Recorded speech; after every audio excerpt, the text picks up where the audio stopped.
everyone. I'm Angelina Mojica, the host of Good Morning Minutes on Facebook and a certified family life educator. Hi, I'm Danica Shea. I'm a licensed master social worker and also the owner of Danica Shea Counseling and Consulting.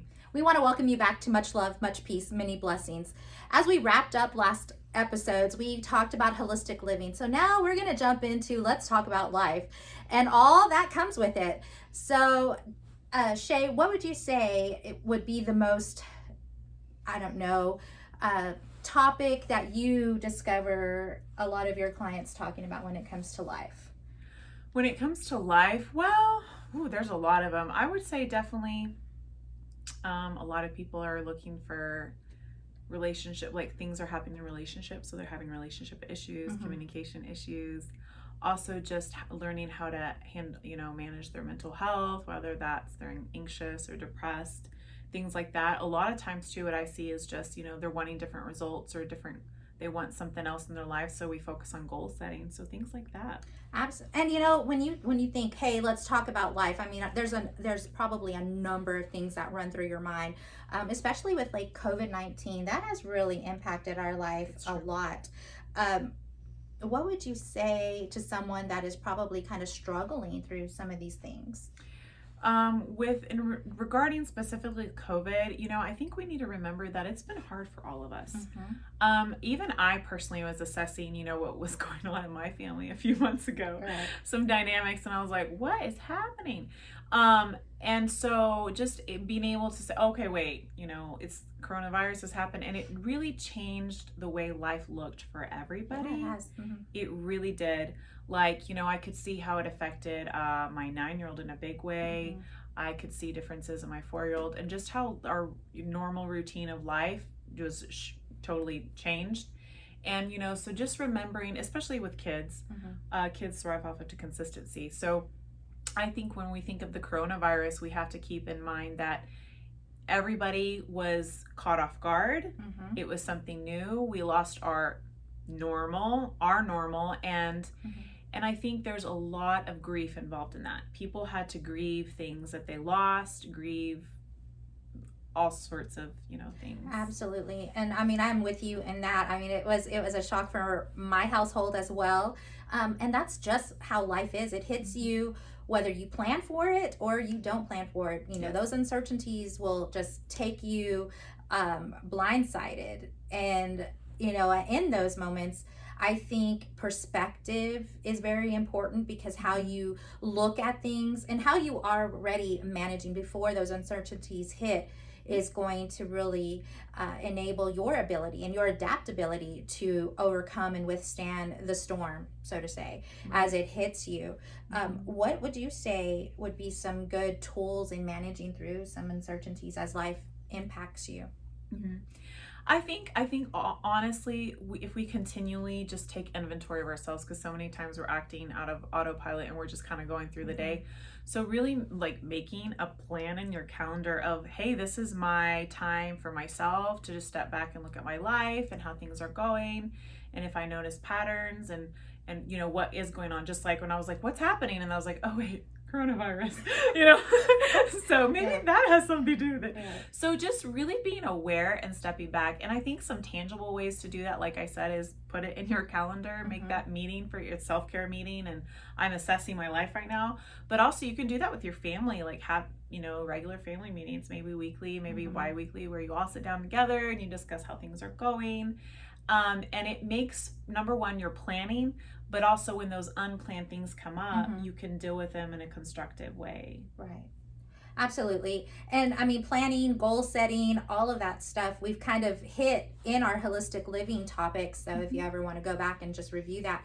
But you're absolutely right. I think sometimes too, just in the moments of uncertainty, you want to be self-reflective and kind of just do what I call an engine check. Have you ever gotten into a car and you just hit that ignition and all your lights flash on, and you know something's automatically wrong with the vehicle because it's not starting and you've got flashing lights? Well, that can happen to us. We can step out into our day and all of a sudden it just hits us, and life is like that. It's not always going to be pleasant, and it's not always going to be nice. And we as individuals need to be able to hold ourselves together, especially if you're a parent or a spouse or have a significant other in a relationship. I mean, because those things tend to bleed off into the other sides of your relationships if you're not holding yourself together. And so mindfulness comes into place when you're doing that, getting a good attitude, perspective. I know as I continue this week, I will be talking on Facebook, Good Morning Minutes with Angelina, in regards to different aspects of life and how to continue to move forward. I mean, life is going to bring you change and transition. So how are you going to do that? Life is going to call you to persevere, even during the darkest moments of your life. How are you going to continue to push through?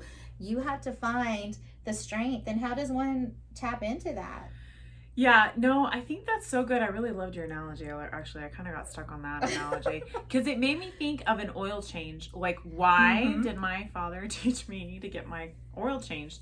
Because it's proactive, right? Absolutely. You maintain it so then you don't have like something really major go wrong with your car. Hopefully, that's the whole goal. Right. So that's exactly what I was thinking. It's like an oil change for us, just maintenance and being self-aware. But of course, sometimes things get crazy, and so we have to be able to be okay. I think just really sometimes we just get caught up in the moment when things are unplanned and we can get really flustered. I think if we just pause, literally pause, take a breath, and just, okay, instead of saying, why is this happening, say, what is the lesson in this? And there's a breathing technique that I've been studying, learning, and teaching my clients, but it's called, and don't freak out on me, but it's called 6-6-6. Okay. Why? Because we breathe in for 6 seconds, we hold it for 6 seconds, and we exhale for 6 seconds. So inhale 6, hold 6, exhale 6. And it actually resets your ANS, your automatic or something nervous system. I'm not biologically, but so it automatically resets us biologically. So biologically we calm down, but the problem is the stimulus is still there. So that trigger that got us all excited and anxious is still there. So then we have to do a psychological response. We have to reassign a new meaning to that trigger. So instead of seeing it as something bad, like, hey, what's the lesson in this? Or how is this serving me?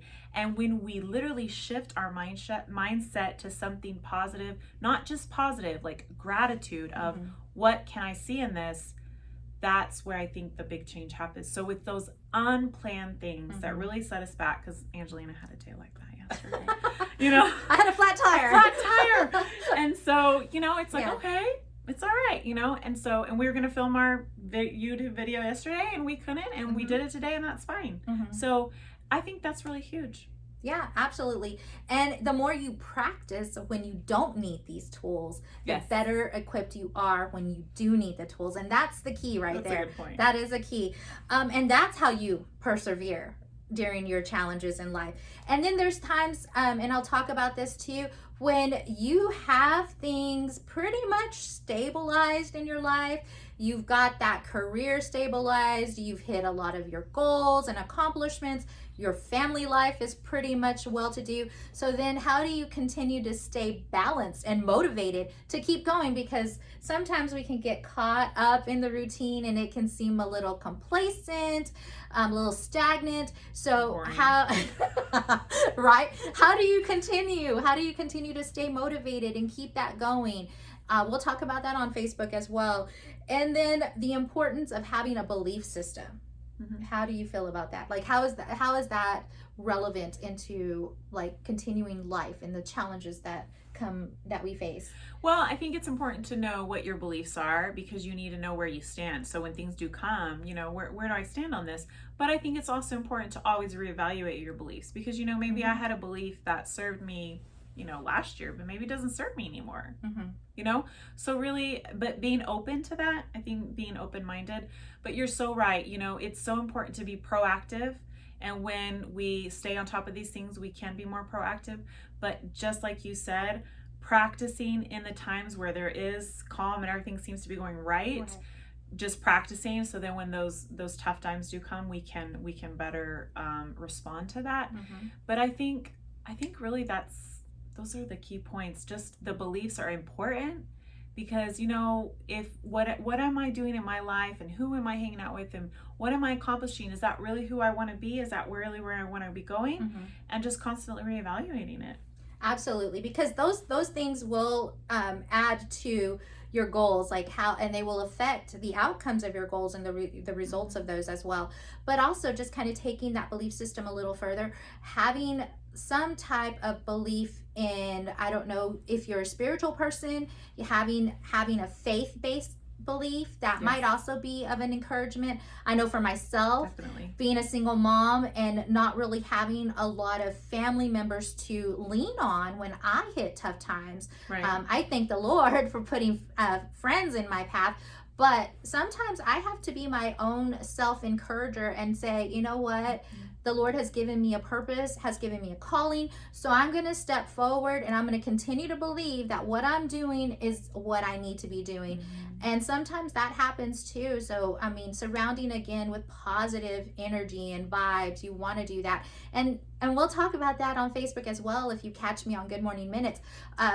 Having the right attitude, being positive, and we talked about this in Holistic Living, it's going to impact your outlook all around about life as well. Yes. So I don't know, do you have anything else that you'd like No, to say? I think that's great. The spiritual aspect is I think is key. I really actually think that that's lacking most, what I see in clients. And I try to say, hey, there's, you know, 4 parts of us, and don't forget the spiritual piece. It's huge, huge, huge. And like you said, it was a source of not just a resource, but a source of strength for you. And it gives you very clarity and direction of, you know, who you are and where you're going. So I think that's great. Absolutely. And so when we talk about life, you have to remember it isn't ever planned. There isn't a realistic way to even really prepare yourself for life. And all you can do is take control of what you do, what you feel, and what you say. So that's the reality of You it. can only control you. Just you. The more you feel confident in yourself, the better you bounce back from whatever life has thrown at you. So your mindset has a direct impact on how you perform in life, as well as the quality of the results that you get. So don't be hindered by your own self-doubt. I'm going to leave you with that. If you like what you've heard today, hit thumbs up, subscribe. I am Angelina. I'm Dana Goucher. Much love, much peace, many blessings.